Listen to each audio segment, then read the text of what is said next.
Всем привет! С вами Елена, и это канал «Вот бы мне». Друзья, сегодня я расскажу немного новостей на тему DV 2021, которые накопились за прошедшую неделю. К сожалению, для многих стран ситуация изменилась не сильно, но давайте обо всем по порядку. И перед тем, как начать, напоминаю, если вы все еще не подписаны на наш канал, обязательно сделайте это и подключите уведомления, чтобы не пропускать выход наших новых видео.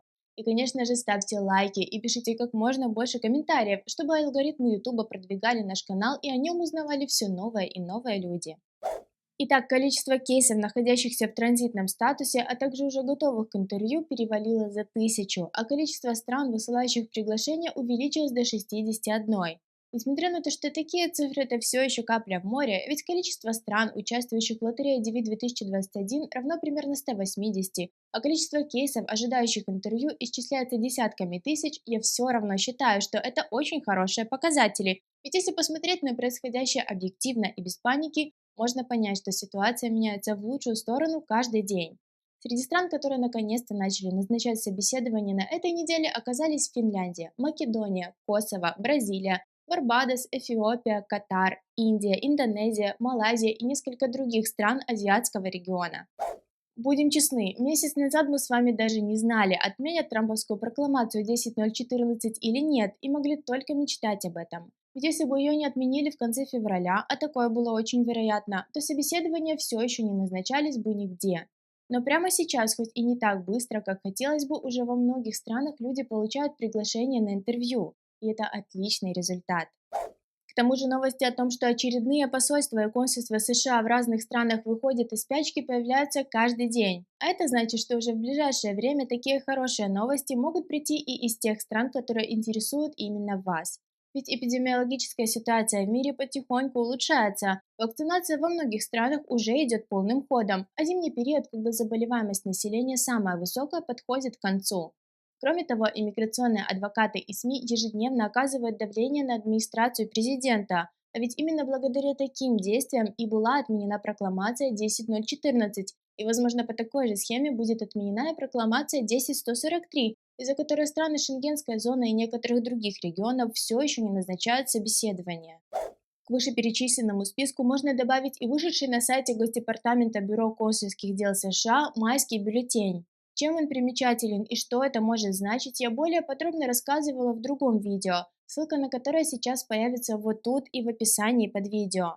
Совокупность всех этих факторов дает возможность взглянуть на дальнейшее развитие событий в позитивном ключе и надеяться на лучшее.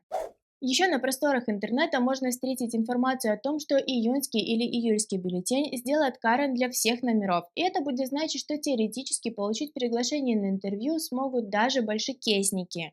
Такие предположения сделаны на основании статистики прошлых годов, а также на больших цифрах майского бюллетеня. Но на данный момент я бы эту информацию не воспринимала всерьез, ведь большинство импульсивных прогнозов не сбываются, и лучше смотреть на ситуацию, которая ожидает нас в ближайшие недели, а не заглядывать на несколько месяцев вперед.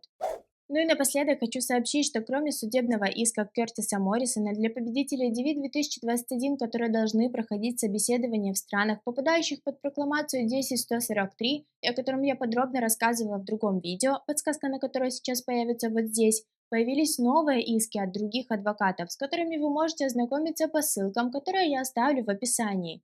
Мы сами с ними еще не ознакомились в достаточной мере, так как наш номер кейса пока что не находится в визовом бюллетене, и вступать в иск в таком случае смысла нет.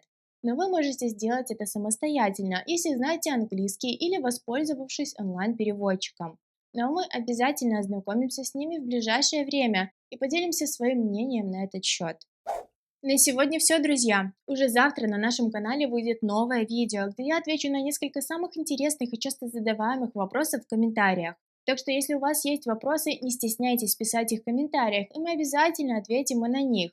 Я, как и раньше, буду держать вас в курсе событий и делиться всеми самыми важными новостями на тему лотереи Green Card и иммиграции в США максимально коротко и оперативно. Если информация была полезной и познавательной, поддержите наш проект. Подпишитесь на канал, подключите уведомления, поставьте лайк и поделитесь этим видео с друзьями. А если у вас остались вопросы к нам, смело задавайте их в комментариях.